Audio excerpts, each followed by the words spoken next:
So guys, today we're going to be reviewing the iQunix Super 1+1. This is a new keyboard from their new high end of keyboards that are going to be a little bit of a wait time to get. I think that they may have some of these in stock afterwards. These are slated to ship in November and they are currently in pre-order still. And they do have a couple of bonuses, I believe, going on too, as far as like getting free keycap sets and things like that. So depending on how quickly you act, you might be able to score some free stuff. But this keyboard does start at about $350.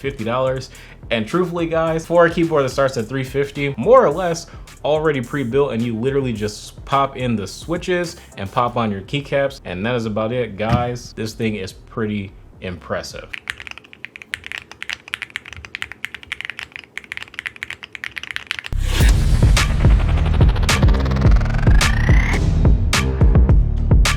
Let me show you guys what the Super 1+1 comes with in the box. So you do get this nice iQunix branded keycap and switch puller, a nice quick action screwdriver where you can just hold the top of it and spin it to get your disassembly or reassembly done very quickly. And then you do get these two bits as well, so you should be all good to go when it comes to modifying this keyboard. This is a coiled aviator cable that has a USB Type-C, and truthfully it looks pretty nice. I would not say that this is on par with something like space cables. This is a 6 out of 10 and a space cables is a 10 out of 10. That should give you some kind of reference of like what the difference in quality is. But for a nice braided USB Type-C cable, this is really not bad, and it does feel pretty high quality. So would I use it myself? Since I have a bunch of other aftermarket cables, not necessarily, but if you don't have one, this is a nice addition, especially considering how much this keyboard costs. Now again, inside my kit, I did also get switches and keycaps, and these are the keycaps that iQunix is going to have promotionally available depending on how soon you act if you want to purchase one of these keyboards.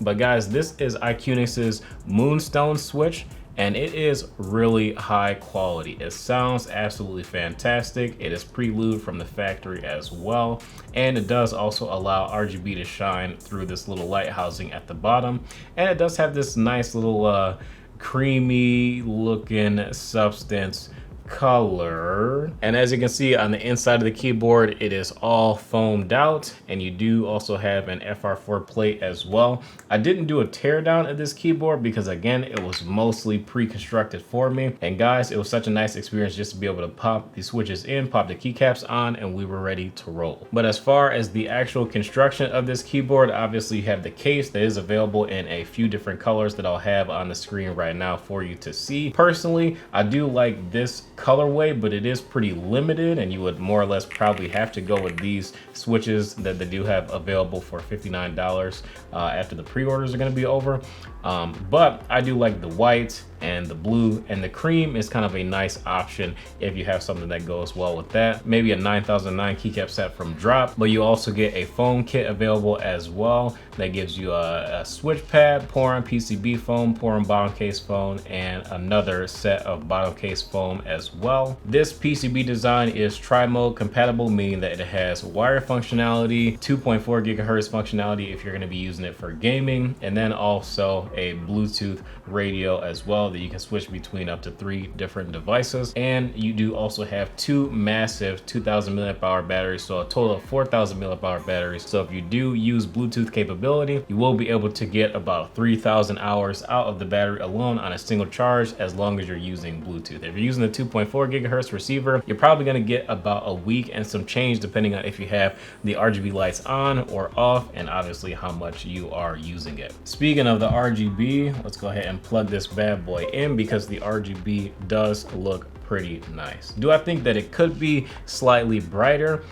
Sure, but also my room is pretty well lit, and these are also south facing keycaps, so the RGB is not going to shine through the legends either. But as far as just seeing the RGB backlight on the keyboard in person, it is quite impressive. It looks really good, and for a gaming / productivity keyboard, I would say that the RGB performance is more than acceptable. The keyboard kit also does come with PCB mounted stabilizers as well, and for them to be prelude and not modified by me, I think that they sound pretty good. We'll hear more in the sound test, but this thing, again, if you've seen any of my other iQunix review videos, you will know that anytime they put together a keyboard, it typically sounds like a friend built it for you. So if you don't have a friend like me to build you a nice custom keyboard, they do a really good job, and you should probably hit up one of their products. It doesn't necessarily have to be this one.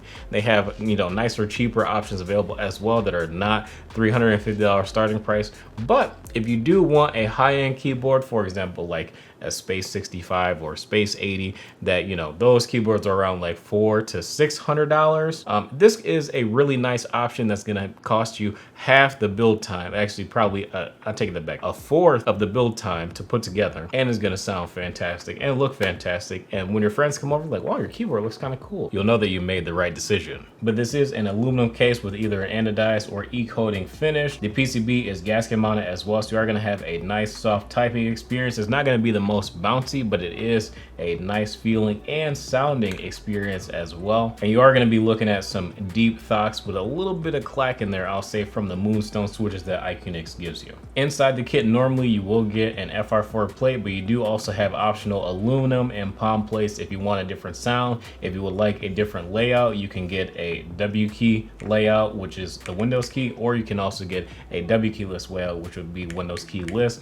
and this space would be filled. But you will also have a nice 7U spacebar to go with as well, and I do think that that is a pretty clean look. But truthfully, the Windows key is pretty useful, so depending on the kind of person that you are, you may or may not want to go for that. As far as the performance of both the Bluetooth and the 2.4 gigahertz connection, performance has been absolutely flawless. I would recommend using the 2.4 gigahertz though if you are going to be gaming, because you want as low latency as possible, and Bluetooth does have the potential to be not so great during gaming. So I truly don't recommend Bluetooth except for office work or just any like general computer usage. But anything that's going to require low latency, I would definitely switch over to that 2.4 gigahertz dongle mode. Let's take a quick tour around the board as well. As far as the external design, the anodization job and e-coating job is done very, very well. You do have a nice weight at the bottom that has a nice PVD finish. This is 1+1, and that is pretty much it. As far as the keycaps, again, if you go with this